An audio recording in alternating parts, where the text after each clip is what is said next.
Bless up, bless up, bless up, bless up.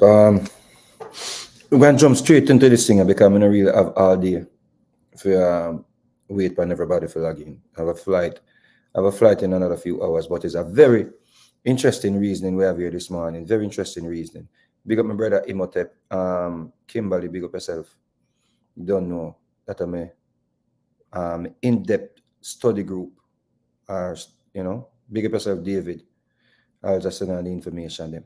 And let me tell you something. Morning to everybody. Zane, we're just jumping into the street. Saying so big up on yourself, log in and I could jump into this reasoning.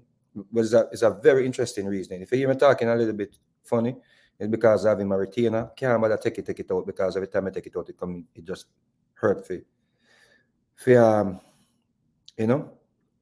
So if you hear me talking a little bit weird, is the retainer, is new retainers. All right.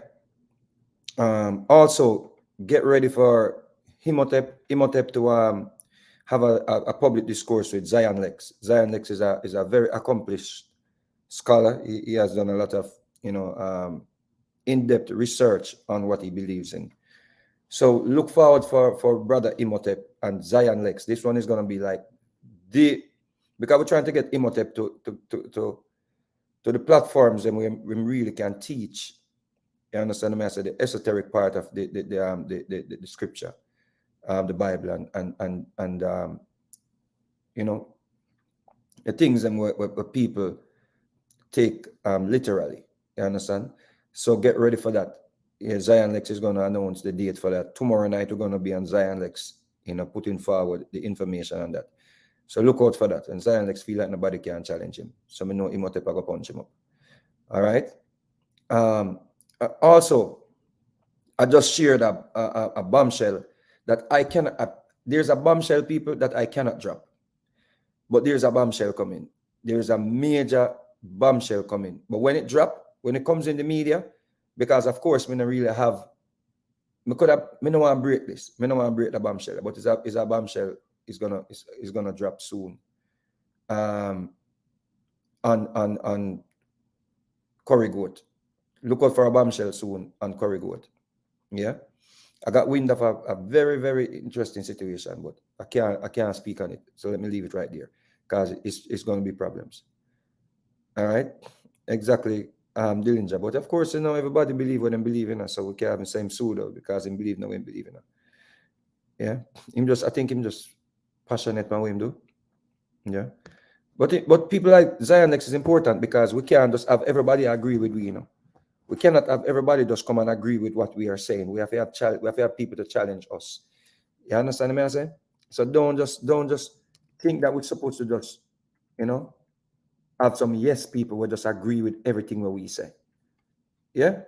So Zion Lex is essential to the movement. You see, and we have to pull up our socks and study harder for when the people them come with. Yeah.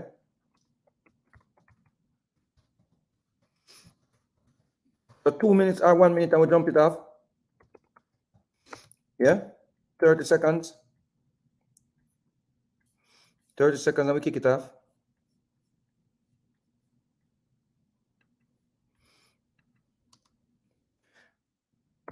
Before I even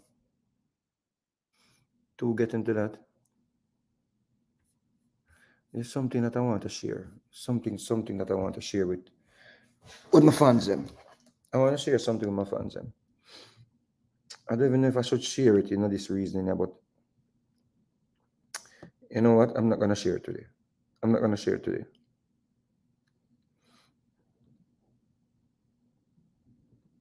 Let me not share that today. I'll save it for another day. We have so much content. Our content.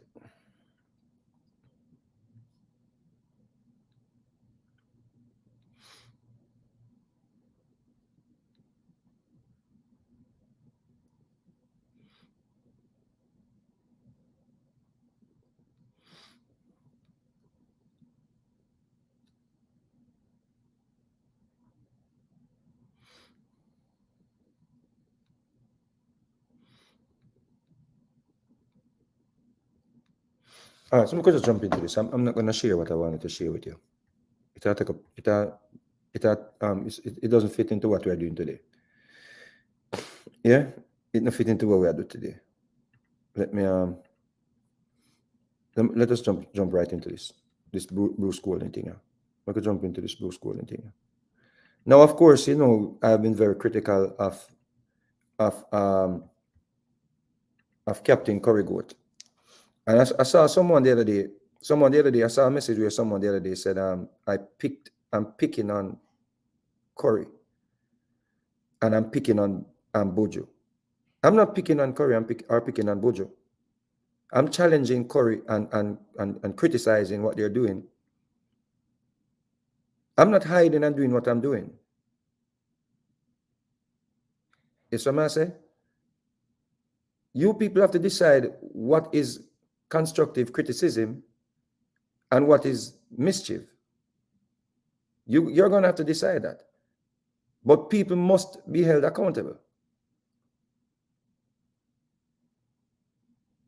You see? That is the reason why the pastors and all of these people that claim that they're leaders and politicians and all these people can do whatever they're doing and get away with it. Because people think that once you say something about someone, you're being mischievous. A person can't come forward, come call my ancestors them criminals. And when I push back at that narrative, you call it, mischief. That means you're shallow. You see? So make up your mind. And another thing. The people that love to talk about, we love mix up. And we chat too much and all of them things here and leave people business alone. Let me ask you all something. Why you are on channels where it's just mix up alone upon the channel them? The channels that you are on, is people business them talk about, So why are you on a channel where them talk about people business? All the channels that I see these people talking about who in a people business and who must leave people business. If you believe that we must leave people business alone, stop going on Motamasi them channel, stop going on Nuts them channel, stop going on Rick Storm them channel, stop going on the shaky one, when named King Mix Up channel. A man of us channel named King Mix Up, and somebody is following King Mix Up channel and talking about somebody love mix up. Make up your mind, brethren. You can't follow King Mix Up, but then you're gonna say somebody else love people business. When you are following a channel named King Mix Up, you are following Pretty Dan or Ugly Dan, and you're talking about leave people business alone. What are you doing on that channel? You love people business. What are you doing on Mota Masi channel? Listen to that name, Mota Masi. What are you doing on Mota Masi? Somebody named Mota Masi. And you are on that channel talking about, oh, leave people business alone. You love people business too much. What? I want to say me confused. If I'm following Mota Masi, that means I'm following Mota Masi to your people business. You know your name? Mota Masi. King Mix Up.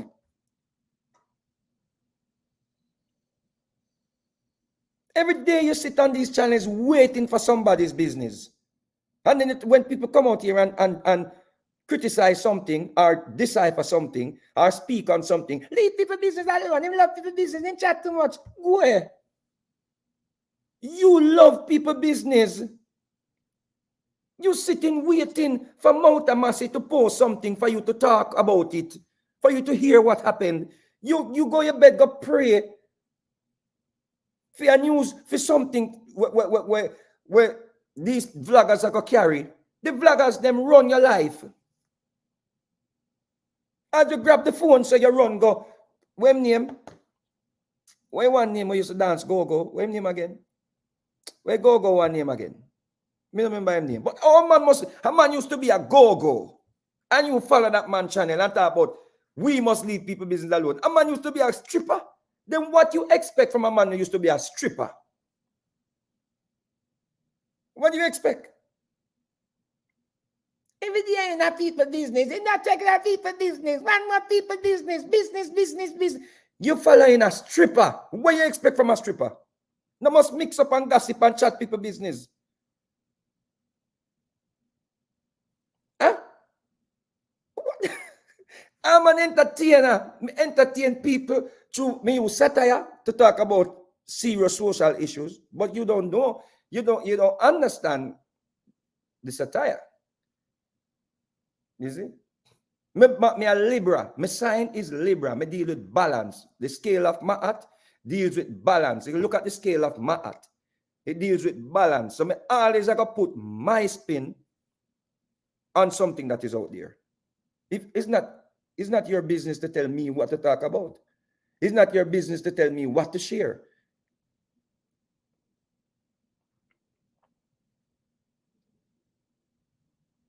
So if you think say I love people business, you are fooling yourself. Because you subscribe to all of the mix-up channel them.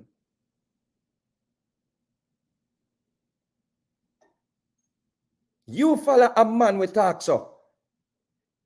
Welcome my subscribers and my viewers. This is King Mix Up. What? What do you expect to get from that channel? No mix up. I love mix up. He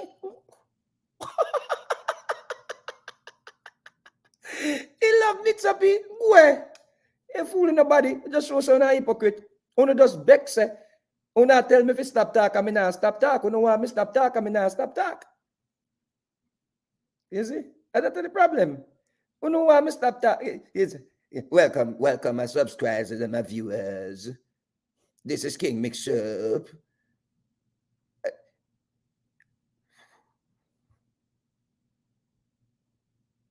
And someone want a man bone straight. I follow King Mix Up. Welcome my subscribers and my viewers. This is King Mix Up. And then they come talk about gay gas, in my fish, in my. Please.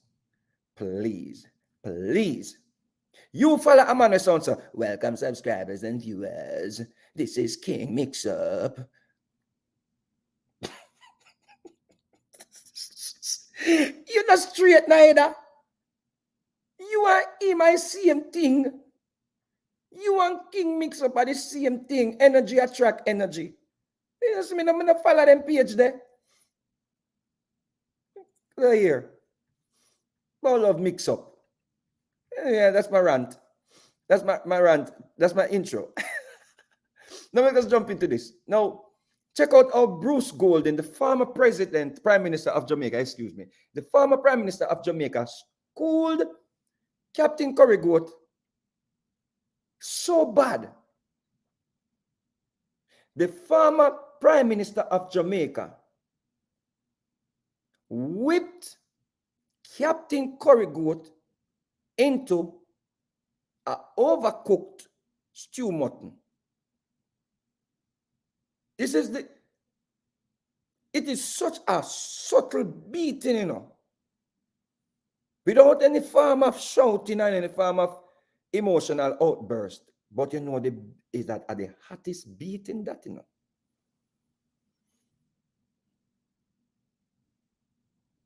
Check out this interview. Said it in opening the discussion.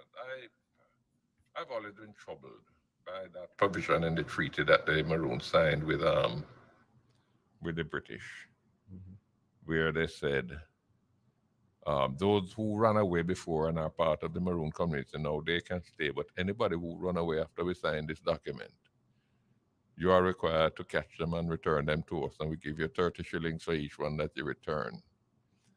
And that to me is a betrayal, no? Yes, But yes. then, as I said, who is going to cast the first stone? Because on the plantation, we were betraying one another same way. Mm-hmm. I mean, we were ratting on one another. Those we some of us were currying favor with the white man. So, white man like us because we're very obedient, and he promoted us and he give us a whip and him say, listen, when the man them now cut the cane fast enough, lick out them backside. And we did it quite happily to get another promotion and perhaps to get extra allowance, extra ration. Mm. Um, it's been part of our history, and perhaps some will argue that's part of our problem even today. So, sure, the way I look at it, it's part of history.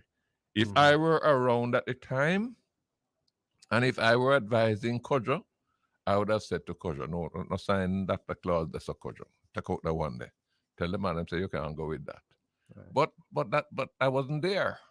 And Mhm. Kojo perhaps felt that in order for peace, because the Maroons themselves were tired of the water. Mhm. It's hard to make us go along. That's part of our history.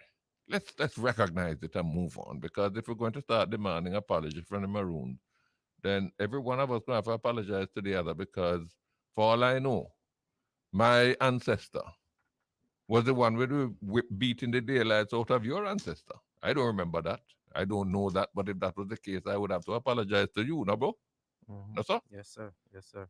So, And while that is on paper and written, that is what was supposed to take place. Is there evidence of that taking place, of Maroons actually capturing other runaway slaves and returning them? um, I don't know. Some of the historians could probably say, but then I haven't heard the Maroons deny it. Okay. Um, but anyhow, thanks a lot, boy. We keep in touch. No.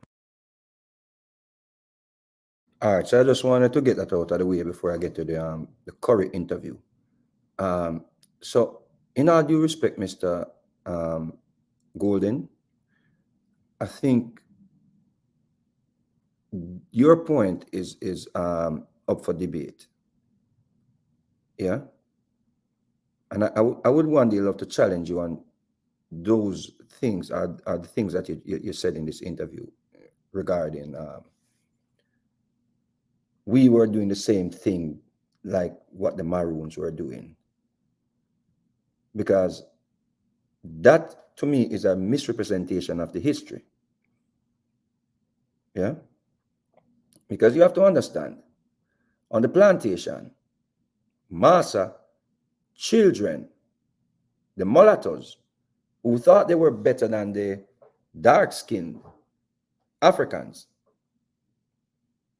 and the house Negroes in those days, we have to be careful of how we group the house Negroes and the mulattoes, massa children, that just like the Portuguese when they went into Africa, it was the Portuguese children that they had with black women that turned around, yeah, and started treating their own mothers in some inhumane ways. We have to be very careful of that, Mr. Prime Minister.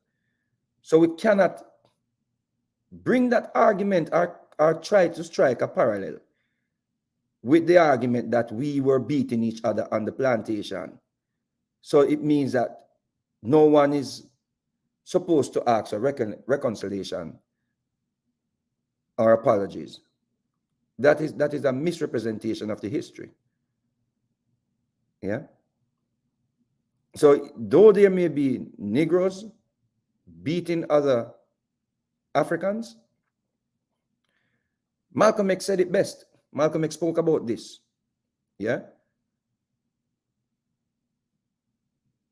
Based on who were the NIGG, you know, and who were the people that were oppressed. Yeah. So we can't mix up massa offspring that thought they were white. And to this day, we still have a lot of massa offspring that run in the government, that are running the government, that treat the dark-skinned Africans in in ways to make them superior, and the darker skinned Africans them inferior. So I just want to point that out before I get into the conversation with Currie Goat. So great interview, Mr. Farmer Prime Minister. But that part is does not sit well with me. And I think you of all persons should know that. Yeah. So this was not a situation where we were just beating each other because we wanted to prove something to master like it was a sport. Or we wanted to, you know, just do it. It's a different thing with the Maroons, them signing a treaty and returning runaways. That's a whole different thing.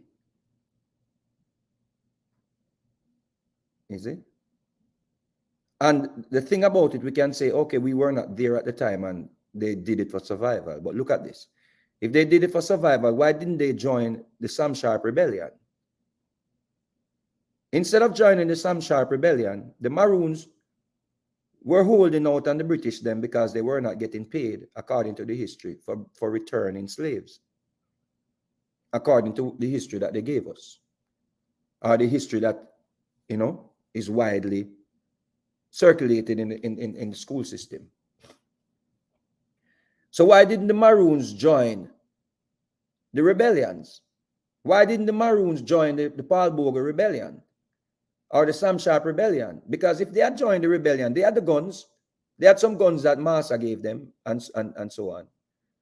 Maybe if they had joined the rebellion, they would have strengthened the rebellion and would have drove those oppressors out of Jamaica, out of Haiti. Is it? Would have run them out. And we would not be in the position that we're in today, where the British still owns us, or the British state still owns us.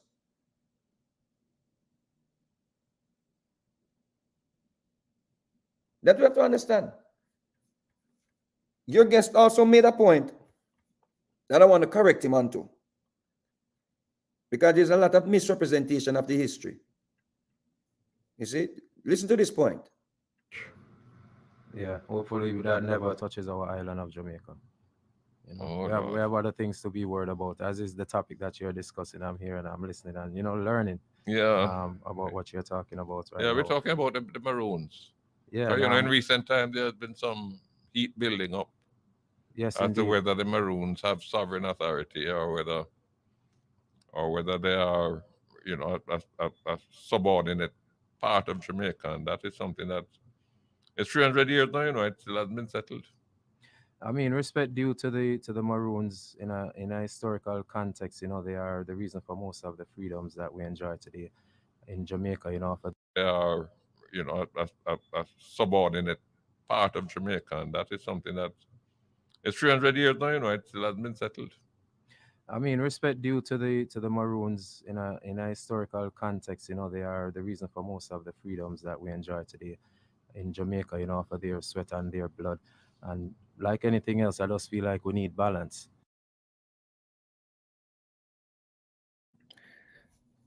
That is what happens when we try to speak out of both sides of our mouths. You see? What is it?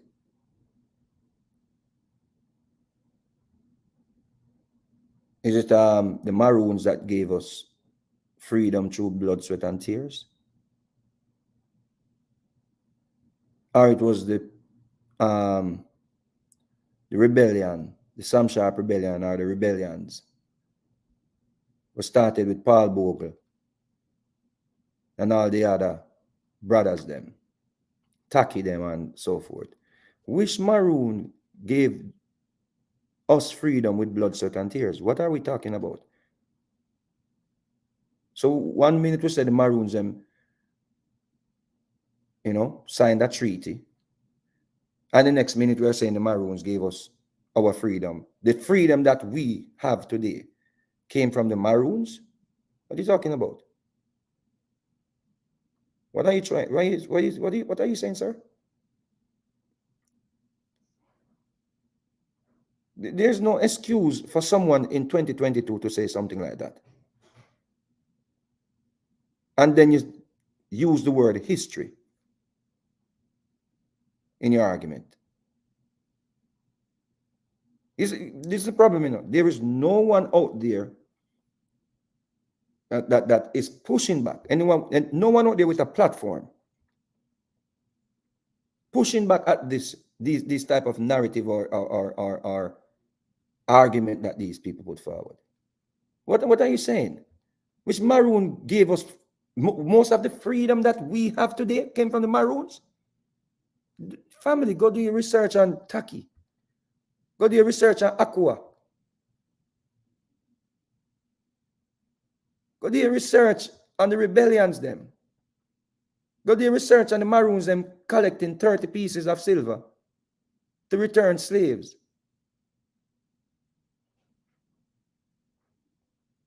If you're going to speak about history, is it? That you have to understand. So let us get into Captain Currie Goat getting stewed by the Prime Minister, former Prime Minister, excuse me. The Maroons, their legal rights, their status, their relationship, that's what we're delving into today when we come back. Welcome back. It's Jamaica Live. We're on Bridge 99. Maroon rights, Maroons, the status of the Maroons, that's what we're talking about today.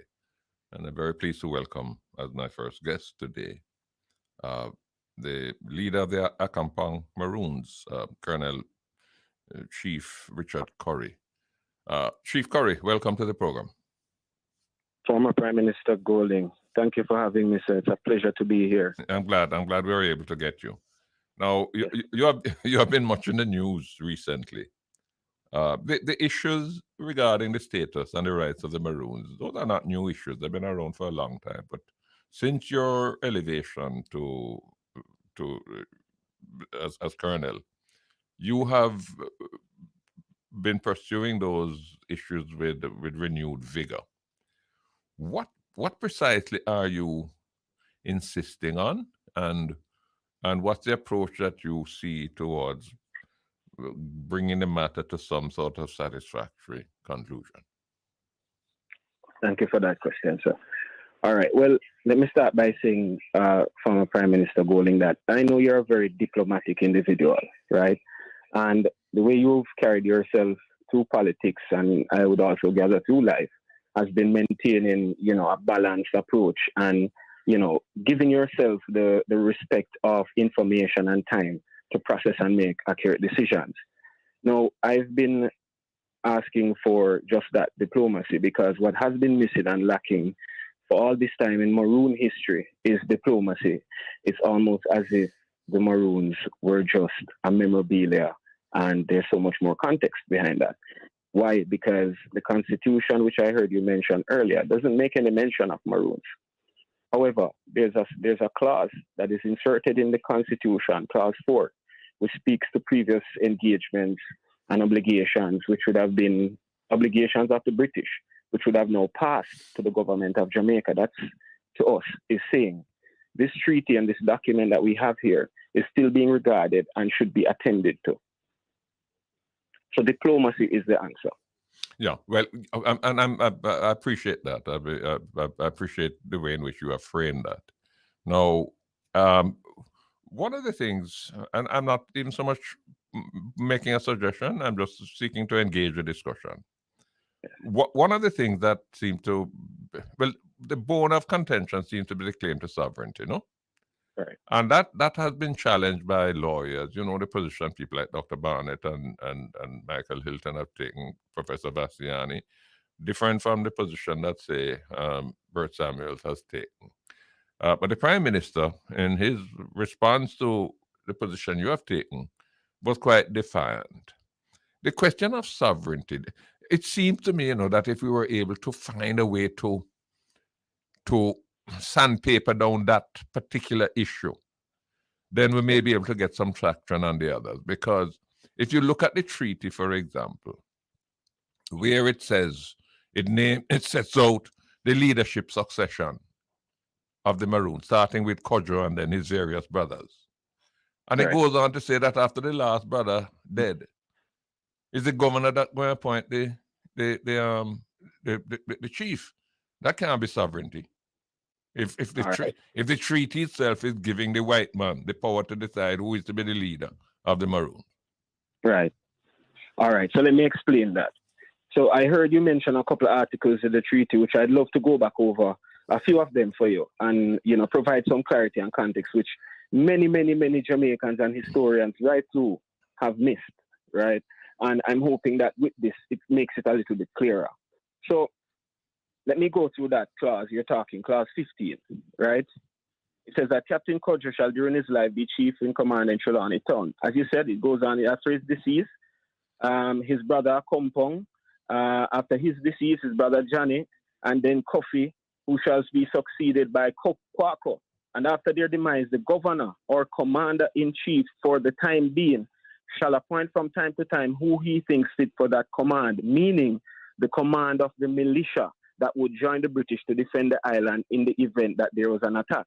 It is a total separate thing from saying they have the right to choose who the chief man is. The chief man is a separate individual and identity from the commander, who is the commander that takes battalion to join the British in force to defend the land.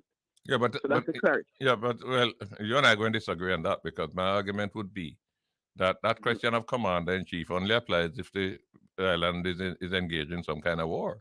But if it's not engaged in some kind of war, it's the governor, the king's houseman, the one who was living in Spanish Town. Right. That was the one who was going to appoint the leader of the Maroons. That is not sovereignty. No, I mean, you do have your right to differ in the opinion, but it's clear in terms of what it is saying. The Maroons were to join the British to defend the island in the event of an attack. We were talking about a time of war. Now, we arrived at this document to facilitate commerce and trade. You said it yourself. The plantations were suffering. The sugar itself was suffering, of which most of the British wealth in that time Colonel, was depended on. Colonel, I don't want us to sort of get stuck on this point because there's some other important issues that I'm sure you want to discuss and I want to discuss too. But on this point, if you are correct, then that clause 15 couldn't stop there. It would have to say after the last Codger brother dead. This is how the leadership of the Maroons will thereafter be determined. It never say anything like that. It don't say that the Maroons will elect their own leader. No, but that wasn't a part of what this treaty is about. This treaty is about two separate entities agreeing at cessation of war first, and then two, how they then both operate within this land and defend it in the event of an invasion or some other nation that is rising from within the land. That is exactly what this document is. All right, discuss with me now. Let us. You just heard everything that this man believes. I warned you. So much to dissect. But let us see if we can pick something out of it. This man is telling you that the Maroons that a brother just told you, and not another brother just told you that the Maroons are responsible for our freedom. And they shed blood, sweat, and tears for our freedom. But this chief now is telling you that the Maroons made a deal with the British to stop any form of uprising. You heard that.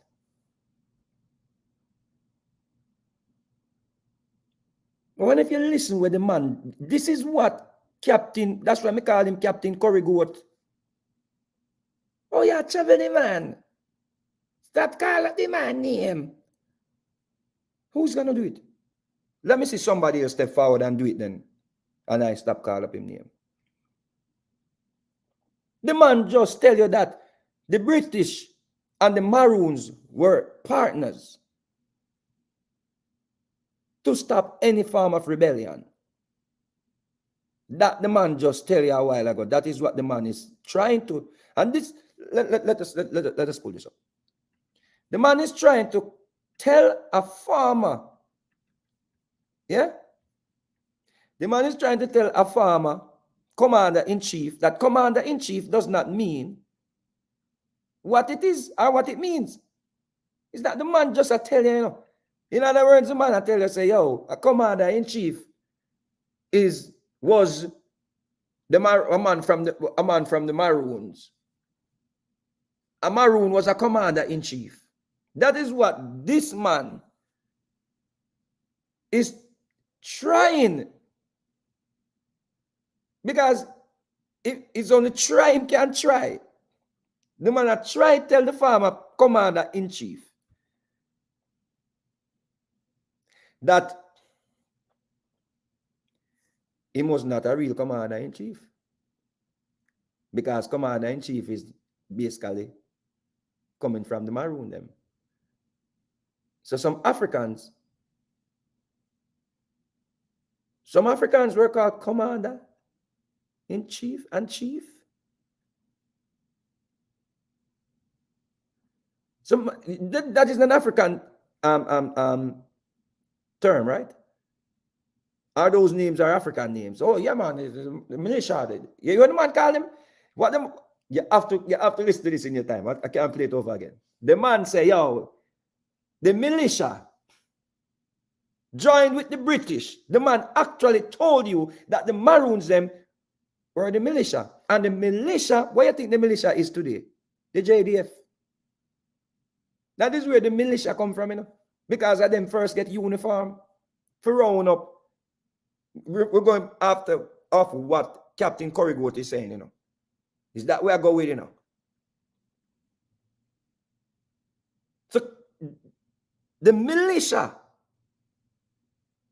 which is the present day JDF, and why you think the JDF behave like this, like kick woman at them belly and beat up people with guns and them things here? Why you think them behave this way? Because it is coming from way back, from the Maroons. Them turn the Maroons them into militia to deal with the underprivileged or the slaves them on the plantation in this way. That's why they put them in uniform. That is the reason why them still train the militia not to attack or not to defend the country against only outsiders, you know. That's why you see people afraid of soldier. From your little pit, you're afraid of soldier. You want to be a soldier because of the uniform, but you're afraid of soldier. You know, don't ramp with them, don't play with the soldier them. Because it's the way always is like it continued. Like the Queen's militia, the British militia, the British puppets continued for centuries after the whole, you know, colonization. Well, we can't call it former colonization because we still have neo-colonization. But the man just tell you everything that I've been telling you for months. For how long now I'm telling you about this? Years now. Years now, about 3 years now, right? Since me and Daniel talk and Daniel share some knowledge with me, and it's over 3 years now, right? The man just told you that the Maroons were working with the Queen, with the British state, to stop any form of uprising against the British state. That's what you heard. You see? Let us look at this. So the contention is clause 15 of the treaty.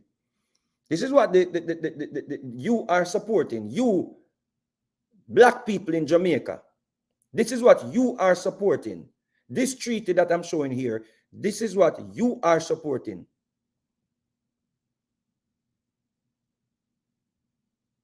Look at this. 15, the captain, no, let us go from 14 because I think I'm slick, right? In thinks I'm slick. So I could go from 14. Right? 13. Let's go from 13. 13, the captain Kodjo with his people shall cut clear and keep open large and convenient roads from Trelawney Town to Westmoreland and St. James, and if possible to St. Elizabeth. 14, the 2 white men. Yeah? This is what the man telling a former commander-in-chief. Basically, I tell Bruce Golding, saying that have no sense. A former commander-in-chief, a little Currie stew, will come with somebody a pull him string, trying to school the former prime minister that was a commander-in-chief 14, that 2 white men to be nominated by His Excellency or the Commander-in-Chief for the time being. You see that? 2 white men to be nominated by His Excellency or the Commander-in-Chief. So which black Commander-in-Chief Captain Currie got to talk about? When I talk about the Commander-in-Chief was a part of the militia. For nominate no white man in them days there. Which black Commander-in-Chief nominated no white man?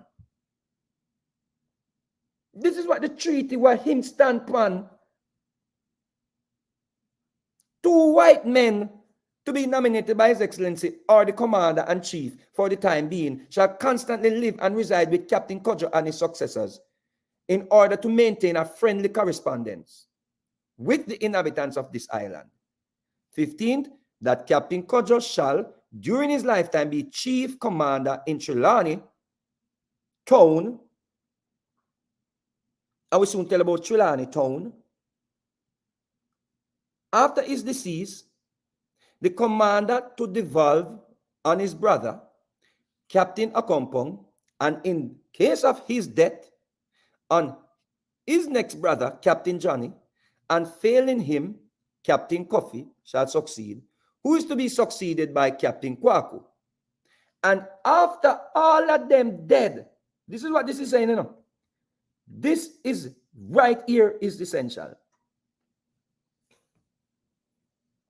After every one of them dead, them name we call Captain Cudjoe, Captain Kwaku, Captain Akompong, Captain Coffee, and you know them name Captain because the British them gave them this Captain title. So Captain no come from nowhere in Africa. Nobody in Africa never name no Captain. You see, after their demises, the commander-in-chief or governor. Look at this. After the demises, the governor, right? Or commander-in-chief for the time being. No, Captain Currie got to tell us right here, so. Right here, so the man that tell us means the leader of the black militia.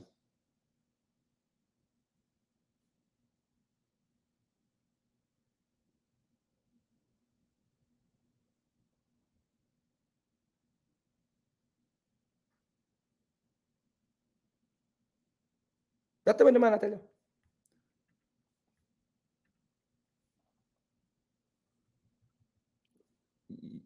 The man that tell you not have no sense. His inference is what? The commander-in-chief is a black man. I was a maroon. The commander-in-chief for the time being shall appoint from time to time whom he thinks fit for that commander. But why you think him dilly-dally out of it? Why you think him push back at Bruce Golden? Because him know say him not legit. Him not have no legitimate hold or say to the chief position when him hold. It's not legitimate. Because it's a governor general supposed to appoint him if he is going with the treaty. Or the prime minister, who is the commander-in-chief. That means that him not have no legitimacy to this title where he hold on to. But he had to push back, because if he did not push back, him not get further schooling. So him try to tell you that the commander-in-chief is a black man, is a maroon from Africa. A maroon from Africa was the one that selected 2 white men. See the 14, that 2 white men to be nominated by His Excellency or the commander-in-chief for the time being. The man is telling you that the commander-in-chief right here means a black man from the militia. That the man I tell you. And this is what he stands on. Don't forget about this. Don't forget about this, you know. You see?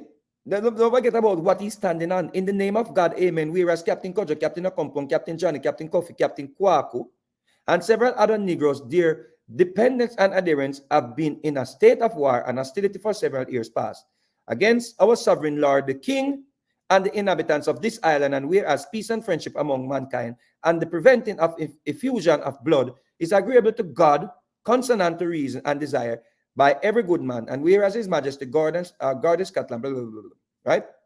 See? Secondly, that the said Captain Cudjoe, the rest of his captains, adherents, and men shall forever hereafter in a perfect state of freedom and liberty, expecting those who have been taken by them, excepting those who have been taken by them or fled to them within 2 years last past. If such are willing to return to their said masters, you see that right? Masters, right? And owners, you see that right? With full pardon and indemnity for their said master, again, or owners, again, for what is past, provided always that if they are not willing to return, they shall remain in subjugation to Captain Cudjoe. So Captain Cudjoe must have them as slaves, or under the same oppressive means, or keep them under the same oppressive means, and in friendship with us, according to the form of the tenor of this treaty. Thirdly, that they shall enjoy and possess for themselves and posterity forever all the land situate and lie between Trelawney town. Now listen to this, people. In 1938, nobody did not name, nowhere did not name Trelawney town. 1938-39, this is actually a man that became the governor in 1939. So how is it that a man that became the governor in 1939, how is it that the treaty that was written in 1939 is talking about situate and line between Trelawney town and the cockpits? And some is arguing that it was called Cudjoe town. Nowhere could have been called Cudjoe town where black people reside, because town is a European concept. We don't have nothing named town coming out of Africa during those days. The Europeans them took those European names to the continent where them now call Africa. It's not even Africa.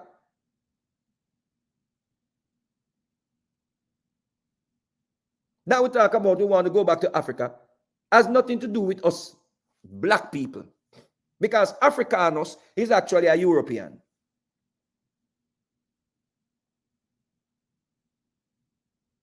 So how could you have something called, a place called Trelawney town, when this war was going on and all of that fuss was going on? There was nobody named Trelawney in the government. This man became governor in 39. So when him running with this treaty now, it's rubbish. So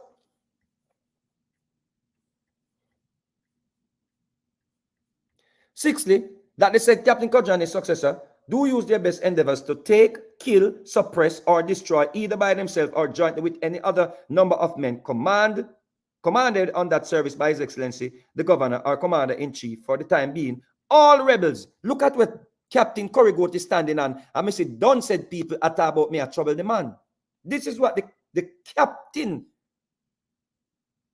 that you're subscribing to is saying. He's standing by. He's standing with him and breadfruit. Him and breadfruit. Buju Banton can't come boy, I can come preach no more or Africanness. Or you must come preach Africanness and what black people went through. The oppression, enslavement. And you standing with a man, Buju Banton West, believe this and stand by it. Sixthly, that they said Captain Cudjoe and his successor do use their best endeavors to take, kill, suppress, or destroy, either by themselves or jointly with any other number of men commanded on that service by His Excellency the Governor or Commander-in-Chief. What Captain Currie got to try to tell Bruce Golding about Captain Commander-in-Chief was a maroon. Okay, let me go with you then, Mr. Maroon. Mr. Captain, Mr. Chief, let me go with you then. So you're telling us now that it was a black man who said this was to be done. You are telling us that it was a maroon. Una na go come for me, no? Una na go come for me. You know why una na go come for me? Because me have the facts. Y'all running and hiding and dodging, but a bomb said it's gonna drop soon. Una not ready for this yet. Because all Bruce Colin had to say to you, when you do in school, you just say, okay, so since you're going with that narrative, the commander-in-chief was a Maroon, so you're saying the commander-in-chief, sixthly, that the said Captain Kodjo and his successors do use their best endeavors to take, kill, suppress, or destroy, either by themselves. Kill, kill. You saw this? Kill. You saw this? Suppress. You saw this? Destroy. You saw this? Is it? Or jointly with any other number of men commanded on the service by His Excellency, the Governor, or the Captain-in-Chief, the Commander-in-Chief, for the time being. All rebels, including Taki, including Cuba Cornwallis, including Paul Bogle, according to the history, including Sam Sharp, according to the history, whosoever they be, whosoever they be. That is why Bookman ran away from Jamaica and went to Haiti. Throughout this island. So when you matter about outside forces and all of them things here, it is talking about throughout this island. Captain Currie going to people to sit down with who's not pushing back at your nonsense and your disrespect of the ancestors. You and Breadfruit and your whole team. Anu, all of you all.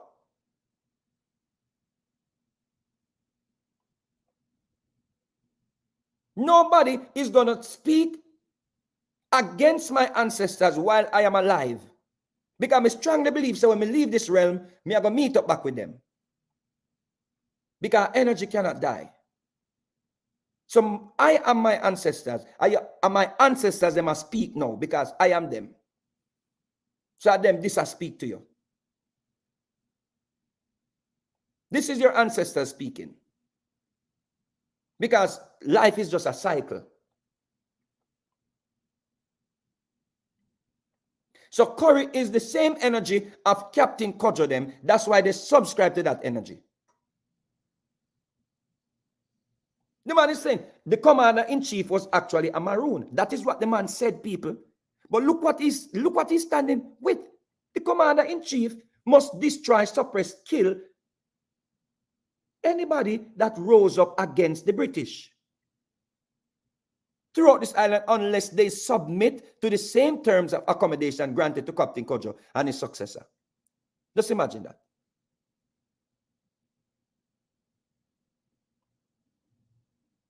Look at this, look at this. Eighthly, that if a white man shall do any manner of injury to Captain Kodjo, his successor, or any of his other people, of their people, they shall apply to any commanding officer or magistrate in the neighborhood for justice.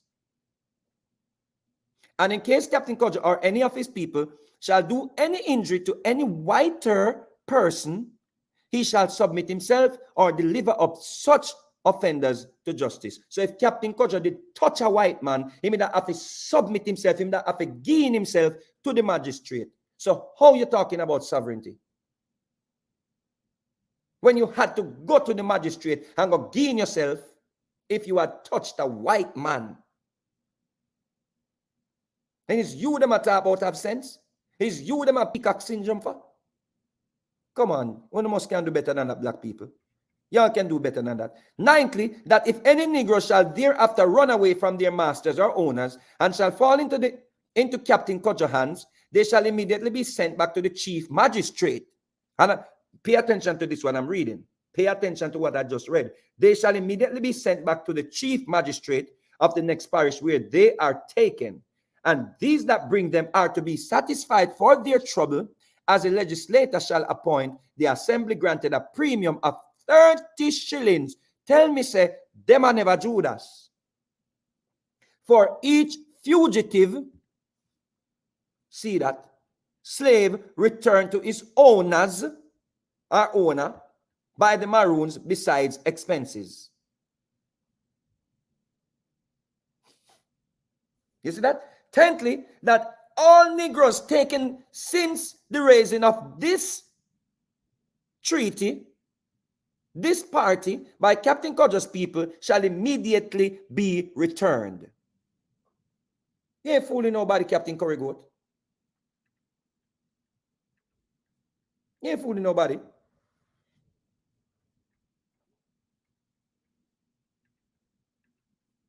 You're not fooling nobody. Let's get back into the whipping.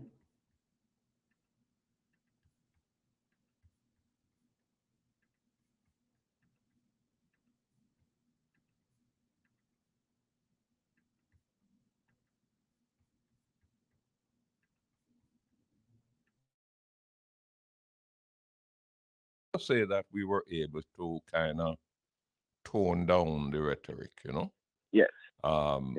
get into a sort of civil discussion. Right. Let us say that the government were to decide, look, the Maroons are part of our history, and Right. therefore, you know, there's no point in after 300 years now getting into a fight with them. So let us set up a structure, a framework. Let us appoint a team, and they're going to sit down with the Maroons, and they're going to iron out these issues and see if we can come to some sort of position where everybody would be happy. Right. If that were, if that kind of, if that kind of scenario were to emerge, Yes. a couple of questions I want to put to you. One, is there unanimity among the various Maroon communities as to what that new relationship with the Jamaican state would look like? That's one. Mhm. Two, is the question of sovereignty so riveted, so fixed, that that is going to prevent any kind of movement on the whole issue of self-governance? Because you see, my thing is that you can have a community in Jamaica that within the framework of our laws and constitution has self-government, you know, has certain rights that are reflected, if not in the constitution, reflected in law. And Parliament could meet next week and pass a law to that effect. But we're going to have to get over this business of sovereignty. So the question I ask you, former Prime Minister, respectfully, what about the land? No, I have no difficulty with the land, you know. I All have right. no So this is the difficulty point. with the land. Let me tell Right? you how it can work. The only question, as far as I'm concerned, with the land is Yes. a couple of things. One, the boundaries of the land. Yes. Because if I read the treaty and I understand it, the treaty basically left it up to the Maroons themselves to go work out the boundaries, right? So, Correct. but that too, I believe, is a situation where, you know, reasonable people can sit down, get some surveyors, track out the land, see exactly, and in that respect, Colonel, you would have to also recognize what has been the practice over many, many years, right? So if you find a little piece of land that don't really fit into the 1,500 acres, but then that is land that have been an integral part of the Maroon community, don't quarrel over that, man. Just straighten that out, right? So I don't have a difficulty with that. The only concern I have about the land is, and I'd love you to talk to me on it. How do you reconcile it with the laws relating to titling and so on? For example, the lands belong to the Maroons, but is that collectively or is that individual? In other words, you are a Maroon. Do you have your own piece of land in the community? Or is it community land that you occupy? I don't know. All right. Let me help you now. All right. So quite a few things you touched on there. So I hope I can retract. You know, I can go back to and answer each properly. Yeah, Now, man, sure. first and foremost, let's start out with the land. The land is owned communally. You occupy, you live on the land that it would have essentially been passed down to your family line. You occupy that space until you so desire not to anymore, or any of your successors choose not to occupy anymore. It reverts to the state. So essentially, Maroon land is communally owned, right?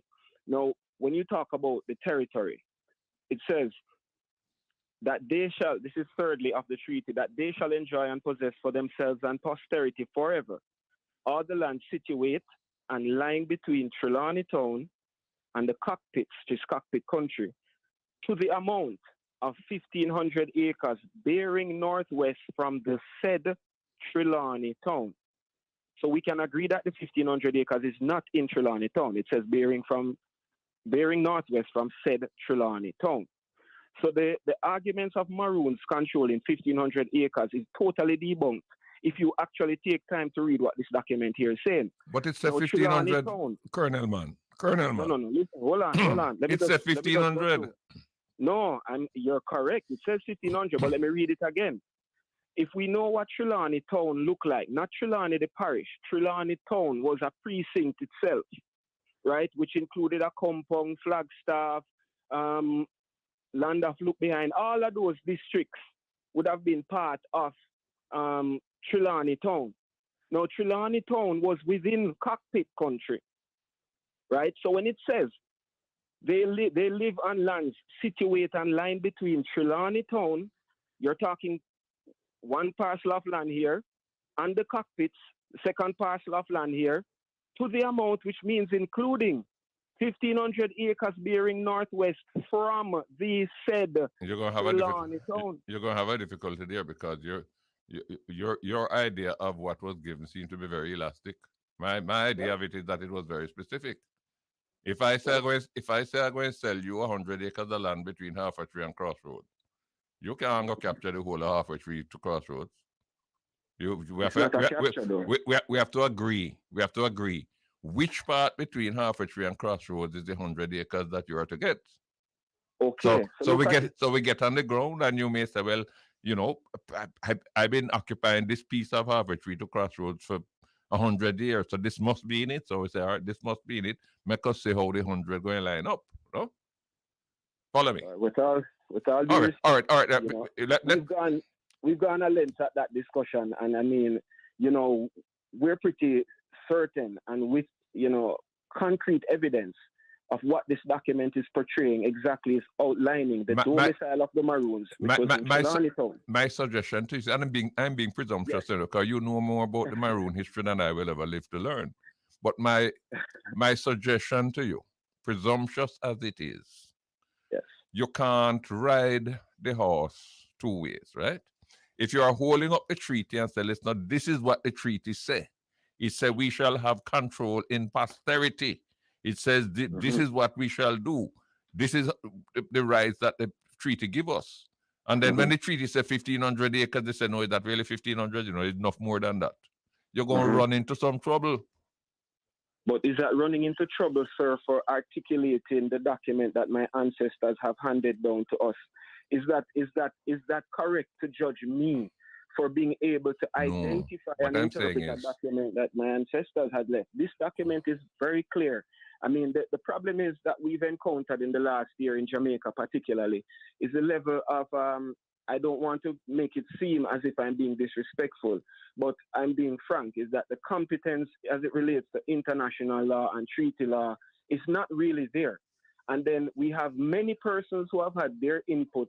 They haven't taken time out to understand other interpretations and readings. We have documents, right, to support this thing, to make us not sound crazy. But people still come off making us seem like we're crazy and we're talking something that doesn't exist. How do you... The fact is, let me tell you, in 1962, what has happened when Jamaica approached the Queen for independence, a big void was left in that the Maroons weren't informed, the Maroons weren't contacted. And that was evident in findings that we've come across in direct mails and letters from members of parliament in House of Commons, asking of Bustamante in his arrival, what is the position of the Maroons now and what is their status likely to be after? He went on further after Bustamante left in another writing to say, did not the good man hear my questions? I will make a note. The fact is we do not want to challenge the Maroons on the situation to have them go back to the Queen over something that could be amicably resolved. Now, Jamaica is at a point where did those members of the British House of Commons, yes, did they raise those considerations in 1944 when a new constitution was delivered? Did they raise it with Lord Moyne, who came here to lay the groundwork for that new constitution, or was it only raised in 62? I remember, you know, the leader who presided over the negotiations for the constitution wasn't Buster, it was Norman Manley. Right. The questions were directed at Bustamante, though, you know. I'm saying that what we have found is that there was some amount of contact and discussion that ought to have taken place then that didn't. It was important enough for it to be made, put on the file, right? That this was an objection and that is to be noted because it would be source for future contention. Where are we today? We're in a serious contention because, again, we're at a point of Jamaica moving to a republic status, which is great. We are for that. But what does it then mean? Because up until this date, there has been no attention paid respectfully to this document and what it stands for. We've had the British High Commissioner come here 2 times, back to back, How do we to reaffirm that this document still stands. So how do we move forward? how do we have to, yes. how do we reconcile the sovereignty claim with the authority of the government? For example, Okay. let us say a man down. All right, let's just dissect that. Yeah, hopefully we can remember everything we go on. So, but the main thing you must pay attention to, right? Is as the Prime Minister said, the man is playing an elastic game. Is that you must pay attention to, you know. Look at this. You're not stupid. You are not stupid. They want you to think that you're stupid. Thirdly, that they shall enjoy and possess for themselves and prosperity forever all the lands situated and lying between Trelawney Town and the cockpits. Now, listen to me, people. No one never called Trelawney Town in a 39 when the treaty was signing, people. Or when they might have them treaty. Or when the treaty was instituted.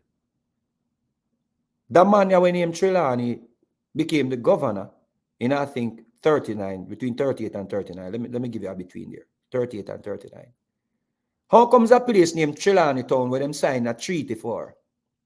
When this man, the governor, never name a place after him during this time.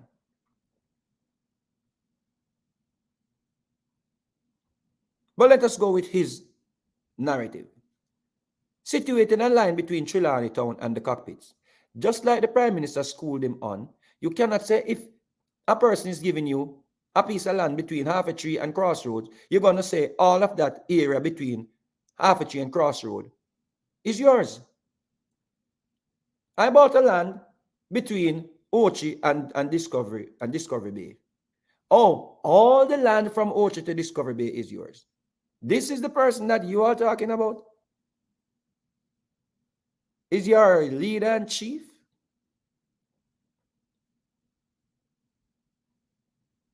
And look at your screen.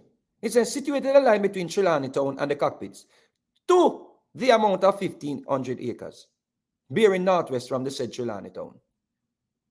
You know what the man just said? An additional, this man has this document in his hand and is telling you that it's an additional 1,500 acres. Look at the treaty. Did this treaty, or is this treaty saying additional 1,500 acres? You seen that there? Why you think this is happening? Why you think this Captain Currie goat now that got cooked? Why you think he's doing this? Because it's a thing called land grabbing that is happening in Jamaica. And the people that are around this movement, in my opinion, they're after land. That is the reason why, or this could be the reason why, they try to take away the man land. And you heard Captain Currie goat on the man land that the man father bought in 1917, talking about the land is theirs. The Maroons, when the man has the title for his land in Quick Step.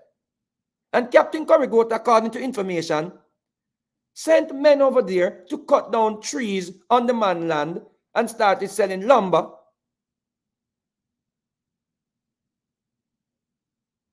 Because they are claiming that it is more than 1,500 acres the white man gave them for their troubles.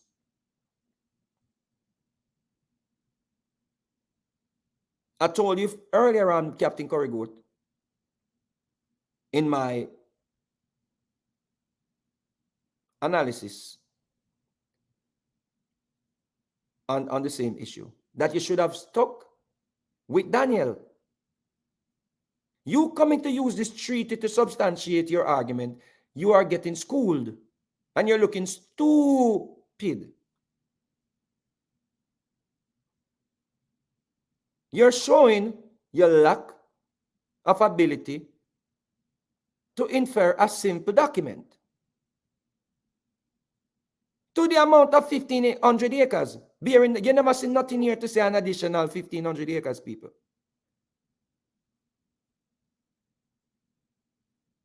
And if you had gone with Daniel, you could have made that argument.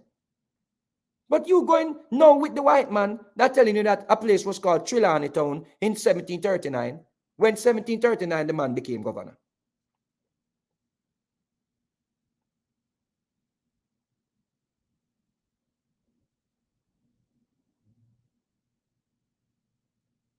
You see? Because the idea of taking away people's land, in my opinion, is on the table. The idea of starting this land grabbing is on the table, in my opinion. And they're finding ways, because they create a movement called the Moors that think they are indigenous to all the areas that them call maroon towns and maroon community and maroon villages. In my view, these guys that calling themselves Moors are trying to usurp power and to be premier chief and trying to control the whole region.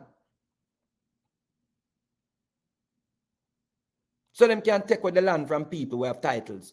A lot of these lands that them calling their lands, people have title for these lands.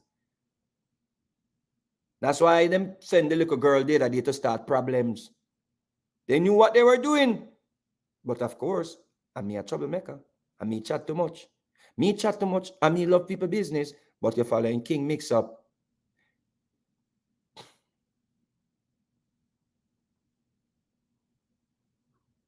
Hello, subscribers and viewers.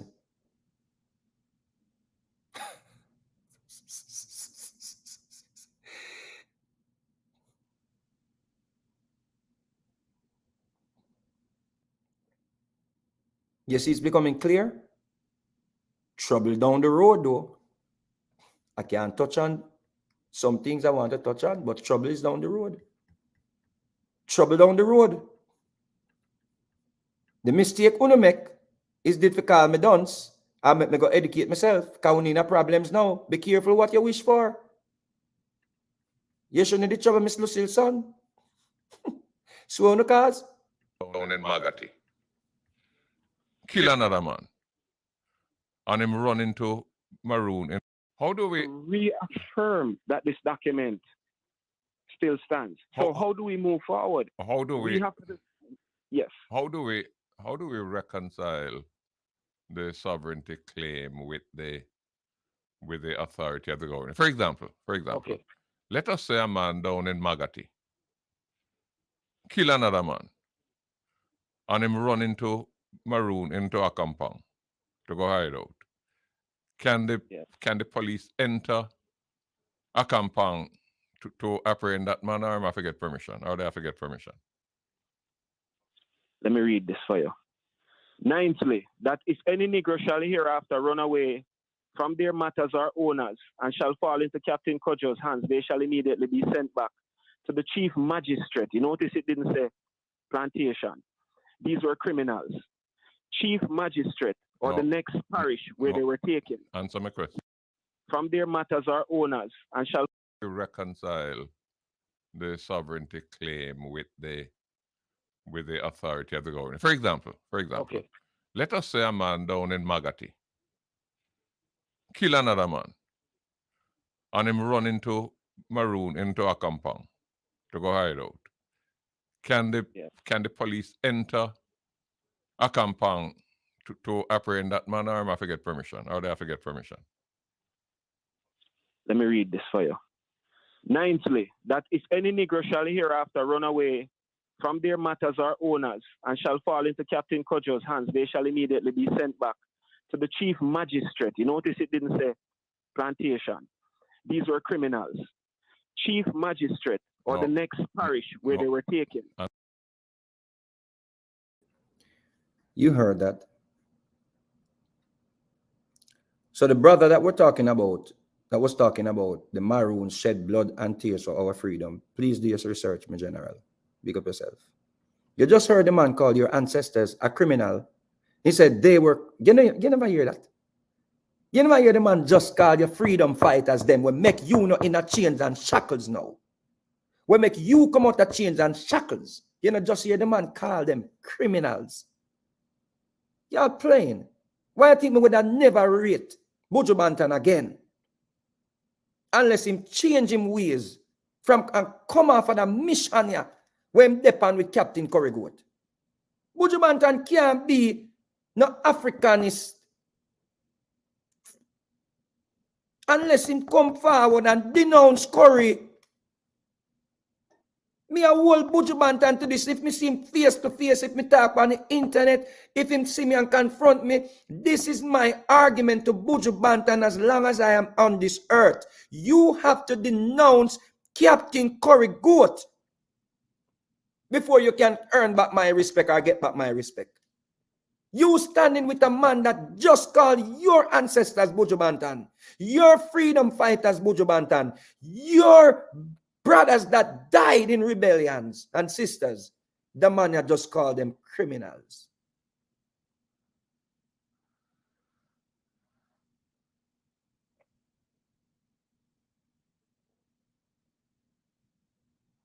Let me tell you something. We all come on this earth to serve a purpose. Some purpose goes unfulfilled. And some purpose, people fulfill them. There has to be a balance. No wonder I'm born as a Libra, because that is the scale of my art. No wonder people can't help it. Just accept it until me leave here. I'll leave here, you're gonna still have the information. You're gonna have a long wait though, because I'm gonna do another 50 years. So me have about 40 more years of this. Buju Banton, you have to denounce Currie before you can earn back my respect.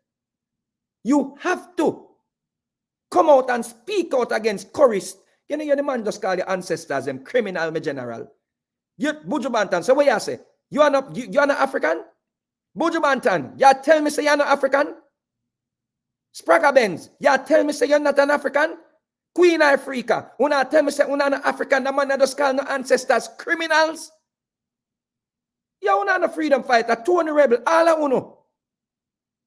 Uno make the man you come. Come on, people. Come on, people. Me know say me alone hear it, people. Stop. From their matters or owners, and shall fall into Captain Cudjoe's hands, they shall immediately be sent back to the chief magistrate. You notice it didn't say plantation. These were criminals. These were criminals, Captain Currie Goat. My ancestors were criminals. These were criminals because they were not sent back to the plantation. You got to be kidding me. You got to be kidding me. People who are run from captivity are criminals. People who are run from oppression are criminals. People who are get them foot chop off are criminals. People who are get hung on trees are criminals. People who are work in a sun. Look how Jamaica hot. 90 degrees or 90 something degrees in a Jamaica, and you are working in chains and shackles, and a boy now come call my ancestors them criminals. You got to be kidding me, brother. These were criminals, and no outrage, because the whole I wanna sell out.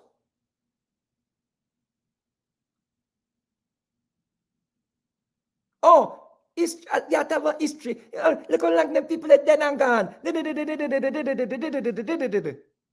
People continue to treat us this way and shoot us down in the streets and disrespect us and draw them foot on us because they venerate their ancestors.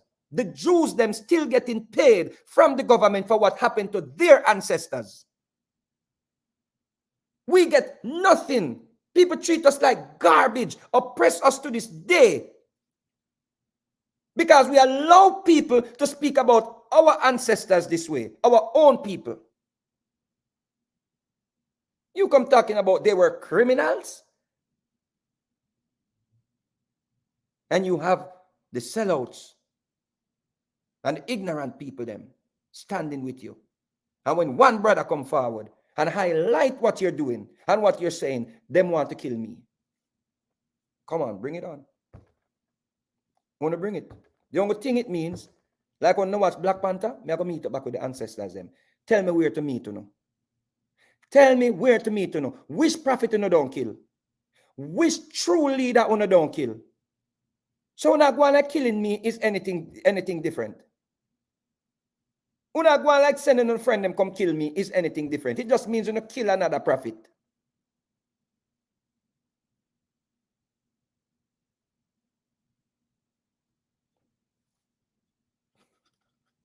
I'm going to play it one more time.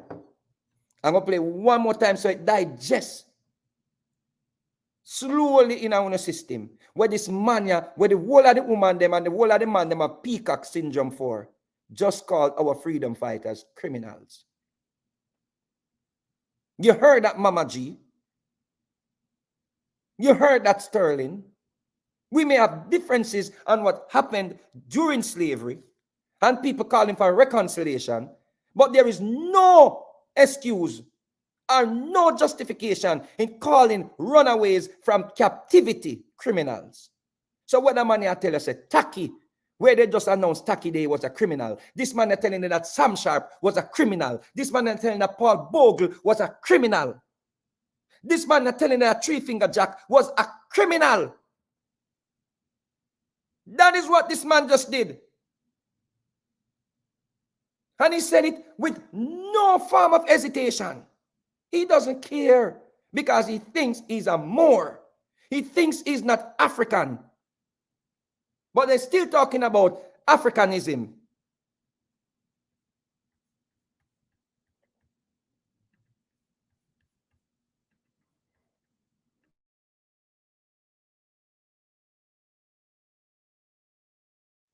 Chief magistrate or No. the next parish where No. they were taken. Answer my question. So let me say this to you. Because I'm Let me say not this to you. talking about a Just as slave how- that run away.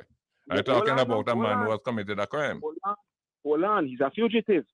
He's a fugitive. So of course, just like in international arrangements and diplomatic engagements where countries and nations have extradition clauses and extradition treaties, this is no different from what that is. So if there's a criminal that comes into the state or into the state of a compound, and we find that person to be culpable and is a wanted person, then by all means, So you we're have, ob- we're so you obligated you have to hand find them over. you have to find the person culpable.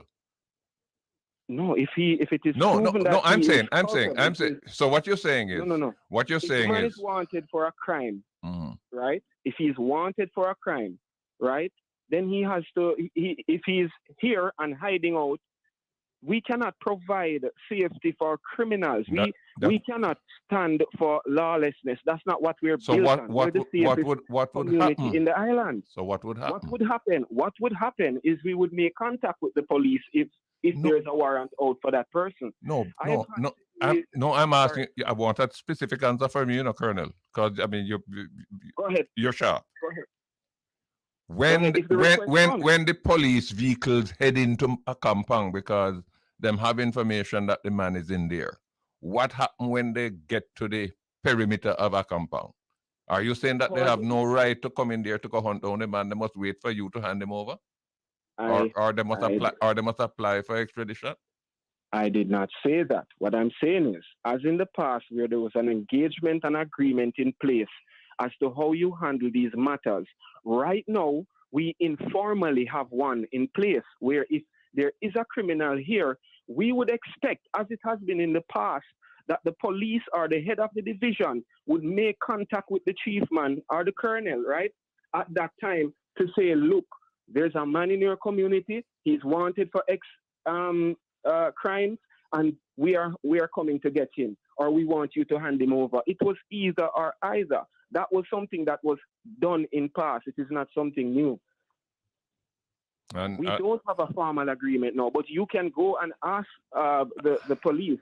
I've been working directly with law enforcement from the Magati and Silo divisions in ensuring that there's proper accordance with laws within the territory and expanding geographic. And what you're saying is that that protocol must be formalized. Of course, nothing strange there. Tell me now. I mean, do the Maroons collect taxes from their people? So basically, what he's trying to dodge around and trying to pussyfoot around, and cannot answer the former prime minister straight. He cannot give him a straight answer. The man is asking him if there's a man running into a Akongpong that just committed a crime or is wanted for a crime. What will the police have any right to go in there and apprehend the man? He cannot answer that because he thinks that he's sovereign. That is the reason why he had a standoff with the police them, where he had what looked to be like a gun on his back, and to run in the police them out of a compound. That is the reason why he cannot answer this question, because the prime minister trapped him. So this man is telling you that if some man running from the police with some gun, firing shot, or have guns, and they run into a compound, them have to call him and be like, yeah, some man came into a compound, can you send them out, please? And then he will decide, I guess, if it's warranted. Because those men could claim that they're Maroons. And what if those people live there? And they engage the police in a shootout? The police is going to have to call Captain Currie go to ask, can we come and get those Maroons that fired shot at us? So somebody can say, no, I lie. They are in bed. Come on, people. You're talking about, please. I don't bother listen to you nowadays when you talk. For one just, yo.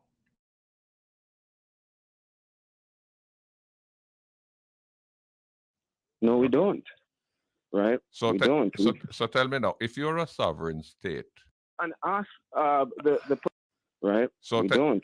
So tell me now, if you're a sovereign state, and you preserve all of those rights. This is important. Listen to this. Listen to this. This is the argument of sovereignty again. And the former prime minister just asked him if if he's collecting taxes or if he collected taxes from the people there, and he said no. All right. So listen to this argument, because this is another schooling, another whipping. Listen to this. Do the Maroons collect taxes from their people? No, we don't. Right? So we don't. So tell me now, if you're a sovereign state and you preserve all of those rights, what relationship would you have with the budget that the government passes in God knows every April? All right. Look at it this way. All right. Since the claim is that the Jamaican, what we're saying is that Maroons are Jamaican, right? We have Jamaican instruments, passports, IDs, and Maroons vote in the elections. But when we turn and look in the communities, you heard that? We have passport, IDs, all that things, all those documents, and we vote in an election. So this man is telling you that Akongpong and the other Maroon towns are sovereign states, but then Ghana, one different country, go and vote. Is that the man just tell you were say me a dance? Me only have like a high school diploma. I mean, he just love talk. This man would just tell you, so them vote. So them vote for the commander in chief. Or them vote to them MP. The man just told you. You heard that. So how you sovereign and a vote in other people's election, boss? How you claim sovereignty and you gonna vote? Or how me gonna vote in another sovereign country? You see it? Because you went up against somebody with knowledge. You went up against some. You shouldn't take the interview here, you know. You better you did stick to Yendi Phillips them and Dean Jackson Miller them because they may have the peacock syndrome, but Bruce Golding is a scholar. You have to understand that. And we ain't talking politics now, people. Bruce Golding is a scholar. Him just give the rein to hang yourself. Him just gave you rope. Bruce Golding just gave you rope to denounce what you stand on. You got schooled. You can't come out here now, come talk about no sovereignty. You just told us that you are voting. You are voting in another state's election. Go to here. Maroon communities, not just a compound. Look at all the maroon communities. What is really being done, right? We're being used and propped up for votes for political reasons. We have no water in our community, former Prime Minister. We provide 40% of Jamaica's fresh water. We have no running water, and we're praised and highlighted every year. Fine. And I'm not suggesting that the government must starve the community. What I want to pin it down, though. I want to pin it down because I see where your mind is. For example, yeah. We get a lot of aid from America, no? Yes. And from England. Yes. To help with our schools or to help with our hospitals. So in a sense, what you're saying is that the sovereign compound, what would be expected, the Jamaica government, same way like how America gives Jamaica aid. We're a sovereign country, they're a sovereign country. That the Jamaican government would provide aid. It's not an entitlement, because we can't command, we can't compel America to give us nothing. But we say to them, boy, we need help, and they help us. Is that the position that you're putting up a compound in? Where it's not an entitlement. Yes. But it's an expectation. Listen, I humbly submit that forever what we've been looking for is understanding what this relationship is on paper, because it doesn't exist. The fact is, we have been operating in a very gray space, which has caused a lot of contention and problems. The situation with the police last year, one example. Police really don't know how to operate when they come into the space or interact with the colonel and his administration. Now, it's a similar thing in the U.S., as you mentioned earlier, where the U.S. government has certain recognition of tribal nations and their rights and privileges and their lands. I want you to do a little research for me. I know you like to do researches as well. There's a document called Concurrent Resolution 331, right, which relates to how the Indian rights were brought into constitutional effect in the United States, which galvanized the relationship that is there today. Now, is it perfect? No, it might not be perfect, but guess what? There are nations of people out there living in their autonomous regions and realizing in their true potential, their tribal realities as indigenous and First Nation peoples. Now, you said Kinda, which is Hebrew Ashanti, or one family. This is the recognition that there's a separateness on the island, but together we are one family. Now, without the recognition of that separateness, Honorable Prime Minister, out of many separateness, Honorable Prime Minister, or one family, realizing in their true potential, their tribal realities as indigenous and First Nation peoples. Now, you said Kinda, which is Hebrew Ashanti, or one family. This is the recognition that there's a separateness on the island, but together we are one family. Now, without the recognition of that separateness, Honorable Prime Minister, there cannot be unity amongst the people. Out of many, one people. Tell me, I'm sure you're familiar with the...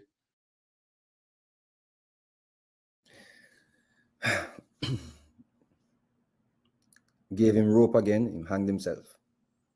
You shouldn't have taken this interview because you knew you knew going into this interview that Subi was gonna dissect it. I'm putting y'all on notice, I'm putting y'all on notice. It's a new day around here. My circle. I'm the duncest one in my circle. So you're in problems. Because me are the least educated person in my circle. You're in problems. You shouldn't have taken this interview.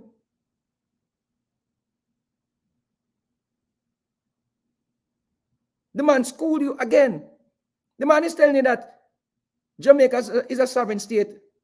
So we cannot tell the US government or demand the US government to give us any form of aid, or demand of the US government to give us any form of aid. In other words, what he's saying to you, if you're claiming to be sovereign, the government of Jamaica will, it's up to them if they see the need to, or if they feel to, or if they so choose to, give you any aid. So if you have 40% of water supplying another country, it shows you that you should not be a poor state, because we cannot live without that 40% of water. What are you doing about that 40% of water that is supplying the whole Jamaica, another state? If Jamaica was providing oil to America, then we would have to be compensated. You know, this is in a sense. These are the things that you're supposed to be fighting for. You're out here trying to challenge the Prime Minister like a big idiot. If you have 40% of water, we cannot. The other day they cut off the water. It's a soldier, them have to send to put on back the water because people was going to march. If you're supplying another state, another sovereign state with 40% of water from your sovereign state, why are you not tackling that issue? Why are you not being compensated for that? Why are you not bottling the water, as Bozra said, and selling the water? Why are you not traveling around the world and meeting up with the Saudis them and meeting up with the people them around the world that live in deserts? Dubai is a desert. Saudi Arabia is a desert. Egypt is another place where they have water problems.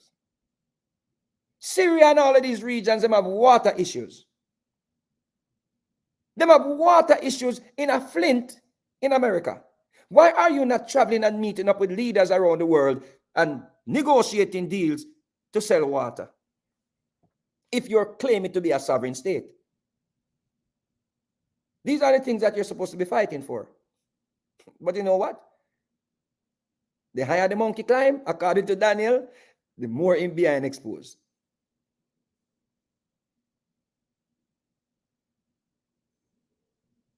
That is what is happening with you.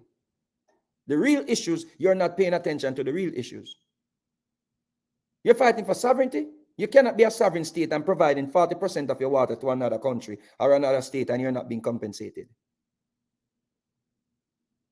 The man is giving you an opening to make some sensible demands. This is nonsense with you pussyfooting around the issues and talking about treaty this and treaty that. You should have stood with Daniel when Daniel said there is no treaty on paper. And he has all the proof to show you that the treaty that you're claiming you have is not even an original document. You have no treaty.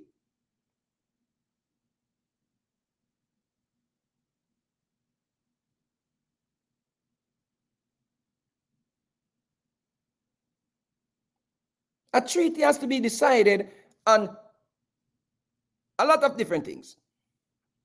And one of those things is both parties must understand what is in the treaty. Kojo couldn't read English. Kojo is an African. Kojo never know nothing about no English we got understand treaty. Are you talking about treaty? Kojo is an African. And then you're using African terminology like Hinda in one sense, and then you're claiming to be indigenous in another sense. And then you're talking about we are all one people in one sense, but in another sense you're talking about, oh, we are different or separate. Who are you separate from? Who are you separate from? Who are you separate from? You're using an Ashanti and calling it Hebrew Ashanti. There is no Hebrew Ashanti, brother. I don't know who teaching you all this nonsense.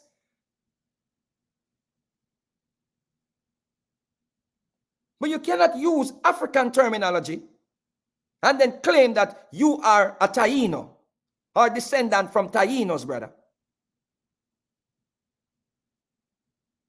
I don't know where you...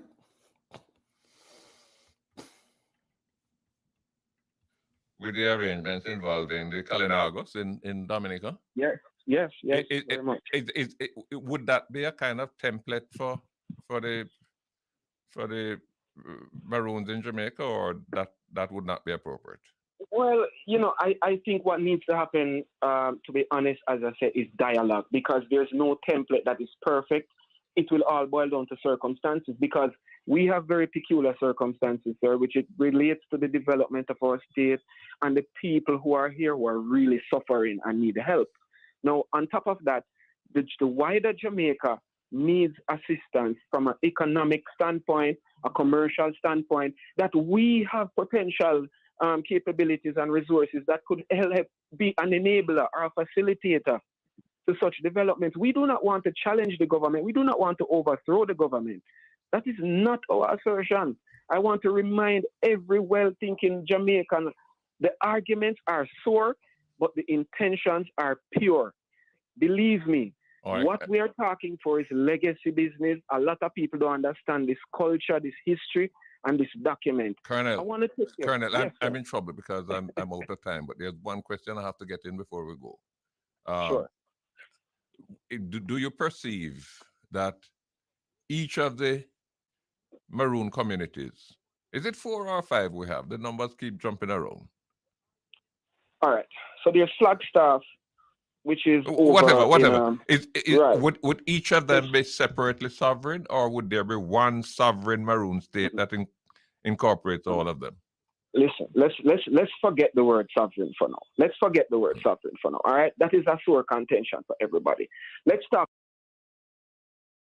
You see, when you corner a rat, yeah, and the rat realizes that it's cornered, it will play dead. Let's forget the word sovereignty for now. This is what you're standing on, brother. Are you going to put that out in the world? Are you going to forget sovereignty for now? The man is asking you a valid question. Is Moortown a separate sovereign state? Are all the other that's what the man is asking, you know. The man is asking of all the other Maroon towns. We have Moortown as a sovereign state. We have a Compound as a sovereign state. We have like 3 more Maroon towns now that are going to be sovereign states. So in this place that them claims that 2.5 million people are, we have 5 or 6 different states. That is the reason why I'm telling you, you have to be careful when you go up against scholars. You were unprepared for this interview, brother. And I still call you my brother because I can't condemn you and write you off forever. But you have to apologize. I'm going to pressure you until my last breath. You will not be forgiven for calling my ancestors criminals. So every day I get up and want to burn a fire upon you, I go burn a fire upon you publicly until you apologize. It's a new day, brother. You're talking about treaty, and now let us forget about treaty. Not treaty. What name? Sovereignty. No. That's the fundamental of your argument, and that is what you're standing on. You and your so-called Moors brothers, or Moorish brothers and sisters, that claim that they're separate from us because y'all want to debunk slavery. You see? And whosoever this Aisha person is, talking about North America afforded rights, liberties, benefits, sovereignty based on blood quotient. Sister, I don't know if them take your blood and prove that you're different from any other Africans, but let me know where you did your test. Because when I look at Chief Currie, I'm seeing me. When I look at Buju Banton, I'm seeing me. So I don't know when to come with this whole thing about Hebrew, Benjamites, and this are heights and that the heights, and you can differentiate it by blood type. That is the reason why they're running with this nonsense the other day about what's her name? What the little girl name? Opal, Atabal, and Vegas. Opal it can be proven that she's the first descendants of Nanny by blood. And no, her parents cannot prove that. Y'all need to stop the nonsense. So he just skipped over a wall and ran away from what he's standing on, or he's trying to stand on. He just said, let us forget about sovereignty. So the argument done here, people, because he cannot answer the question, are we going to have 5 or 6 different states in Jamaica? That is it. And a sovereignty has to be run by a constitution. And a constitution is to what? Run a corporation. So this man is actually telling, or was telling you people, that running with this nonsense are talking about, oh, I Currie me say, stop trouble the man. This man is basically telling you that they're sovereign, another place over there's a sovereign, another place around there's a sovereign, another place around there's a sovereign. So the laws of Jamaica is not applicable to them. That's why I cannot answer a straight question. If a criminal runs into a compound, what will happen? Oh, we have a right to turn them over and look at the treaty, because the people that ran away during slavery were criminals, and we return them to the magistrate for 30 pieces of silver. You are proud of that. You are proud. Even the brothers in Ghana that claim their ancestors were behind the selling of Africans came to Jamaica and apologized. They did not apologize because they took part in selling slaves or selling brothers into slavery. They apologized because they wanted reconciliation, because they realized that it was wrong. You are too mighty and powerful to even apologize or ask for reconciliation so we can have understanding and dialogue. You're talking about separate and we are one. How can we be separate and be one at the same time, brother? Then you draw the African names like Kojo and Kwaku. The only English person among the Maroons is Nanny, because she alone has an English name. So you cannot get away from being an African. You are an African until you die. All when you're dead, your spirit is an African, Mr. Currie Goat. And you, Mr. Buju Banton, you're going to be Africans until you die. And even when you die, your offspring or your children are still Africans. You can't escape it. We are one people. So you stay the fight for the trivial things that cannot help the Maroon community, because you have your own personal agenda. A bombshell is coming. I hope you're prepared for it. And you know that I know. And you all know that I know. Be careful, Mr. Currie Goat. Y'all about to get yourself in trouble. Be careful. The higher the monkey climb, the more its behind exposed. Big up on yourself, people. Your ancestors were no criminals. They were freedom fighters. The people that brought us into slavery took us from our land with resources, with everything that we needed on this earth, or everything that we need, because we still need them on this earth. And they shared it up among themselves. And we have East Cameroon and we have West Cameroon fighting against each other when it's 2 different brothers who own them. You see?